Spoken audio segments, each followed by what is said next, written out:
What if the best isekai anime isn't the one with the strongest hero, but the one where killing a single goblin feels like a genuine nightmare? Grimgar.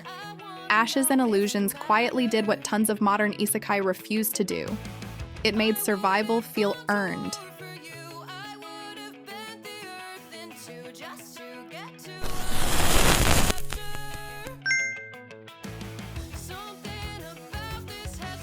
Grimgar follows Haruhiro and a group of strangers who suddenly awaken in a fantasy world with almost no memories of their past.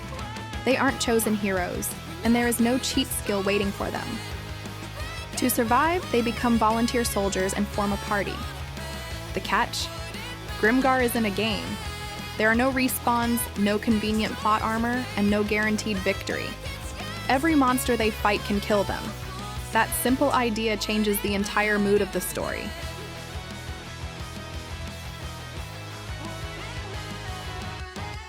The first hidden gem is the visual direction. Grimgar doesn't look like your average fantasy anime. Its backgrounds have a loose, watercolor-like quality, almost like painted concept art brought to life. Even years later, fans still single out its background art as one of the show's biggest strengths. And here's the interesting part. This wasn't just a random aesthetic choice. Art Director Hidetoshi Kaneko had worked on major productions, including My Neighbor Totoro and Kiki's Delivery Service.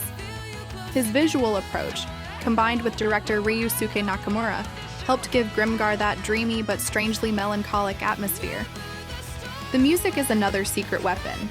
Instead of constantly throwing epic tracks at you, Grimgar often lets emotional songs breathe.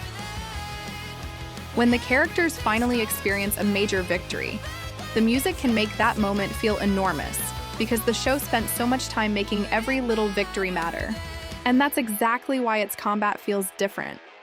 These characters aren't leveling up like RPG avatars. They're scared, inexperienced people trying to coordinate as a team. Even defeating a weak goblin can feel like a full-blown boss fight. The story also understands something many power fantasy isekai forget. Death has consequences. When someone dies, the surviving characters don't simply move on to the next arc. Grief, guilt, fear, and hesitation become part of their development. That emotional weight is one of Grimgar's strongest weapons. There's also a clever mystery hiding underneath everything. The characters know almost nothing about how they arrived in Grimgar, and their memories are fragmented.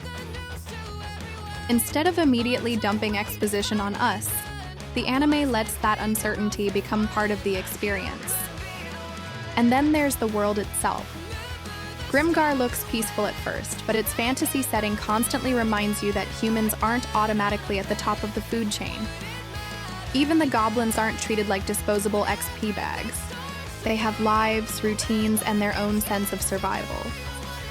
That's one reason the anime feels surprisingly grounded. A recent fan discussion described Grimgar as unusually believable because its characters react to danger like people who actually have one life to lose. That sentiment shows up repeatedly in fan discussions about the series. Of course, Grimgar isn't perfect. Its pacing can feel slow, some character dynamics can be frustrating, and its fan service occasionally clashes with the otherwise serious tone. But those flaws don't erase what makes the show special. And here's another hidden fact. The anime only covers part of a much larger light novel story. The TV series finished airing in 2016 after 12 episodes, but the source material continued far beyond the anime.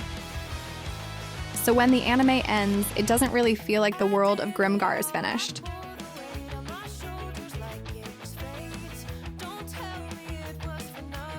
Among hardcore anime fans, Grimgar has developed a reputation as an underrated isekai. The common praise? Its atmosphere, gorgeous backgrounds, emotional storytelling, and grounded approach to survival. Some fans even call it their favorite isekai. But there is criticism too. Some viewers find the pacing too slow, while others dislike the fan service. And because the anime never received a continuation, fans have spent years wondering what could have happened with another season. Its current IMDb score sits around 7.3 out of 10, which feels less like a mainstream masterpiece and more like a cult favorite that people discover years later. And honestly, that might be the perfect description for Grimgar.